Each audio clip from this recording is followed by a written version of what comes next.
All right, today we're diving into a really fascinating visual case study. We're going to document what the source material calls a market DNA cycle. And the asset we're looking at is the S&P 500. So let's walk through exactly how this was documented, step by step. So what in the world is market DNA? Well, the official definition calls it a proprietary geometric system, but here's the part that really grabs your attention. It doesn't use any of the tools you might be used to. We're talking no technical, no fundamental, and no quantitative analysis. That's a really important thing to keep in mind as we go through this explainer. Okay, here's our roadmap. First, we'll cover Phase 1, which is all about the entry and the risk plan. Then, and you might notice the order is a little unusual here, we're going to jump straight to Phase 3, the end-level event. Only after that will we cover Phase 2, which is the mirror delay contact. And then we'll wrap it all up with the current status of the cycle and, of course, some very important disclaimers. All right, let's get right into the nitty-gritty, starting with Phase 1.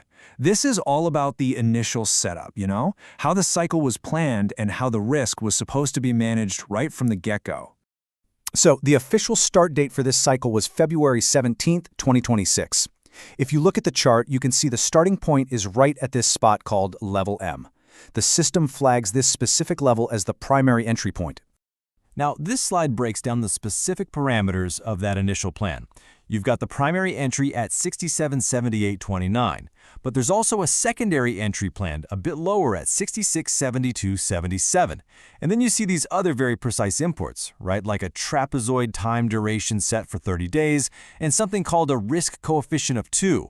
It's pretty clear this system lays out a very detailed and specific plan from the very beginning. So how does all that translate into an actual position? Well, the documentation provides this hypothetical risk preview. Let's say you start with $100,000 in capital, and you will not allow more than a 5% drawdown. Based on those constraints, the system calculated a trade size of 0.48. Now, it's really important to know where that number comes from. Both trade sizes are calculated using the hypothetical capital, the investor's maximum allowed drawdown, the third triangle domain percentage, the risk coefficient, and the contract size. Okay, so with the entry and risk all planned out, where were the exits? The system defined a clear game plan with 3 distinct profit targets. Target 1, T1, was set at the mirror level.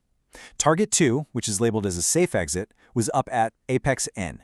And the final target, T3, for a complete exit, was at the trapezoid top. So what was the potential outcome here? What was the expected payoff?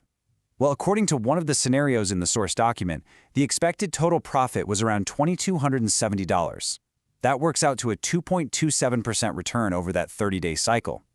And if you were to annualize that, it would come out to over 27%.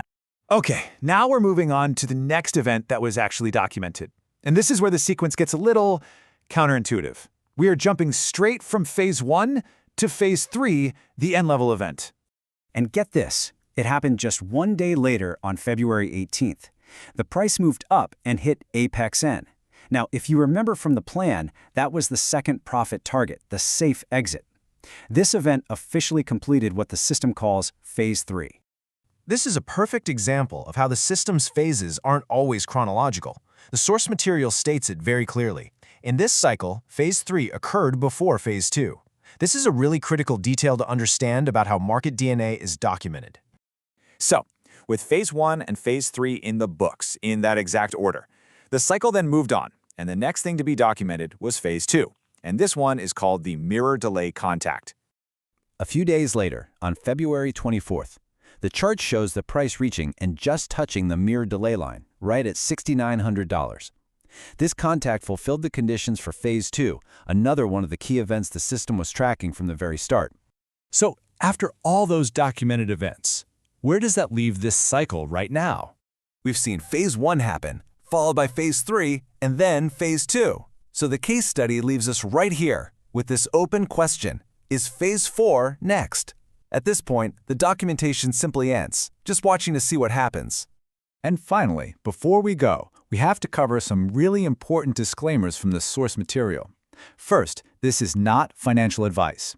The documentation also prohibits using leverage above 10, and it strongly advises against investing essential personal funds. This analysis is purely for public documentation and verification. And last but not least, any risk management must follow the user's own instructions. And that wraps up our visual walkthrough of this particular market DNA cycle. If you want to look at more of the documentation for yourself, you can always find it on the source website. Thanks for tuning in.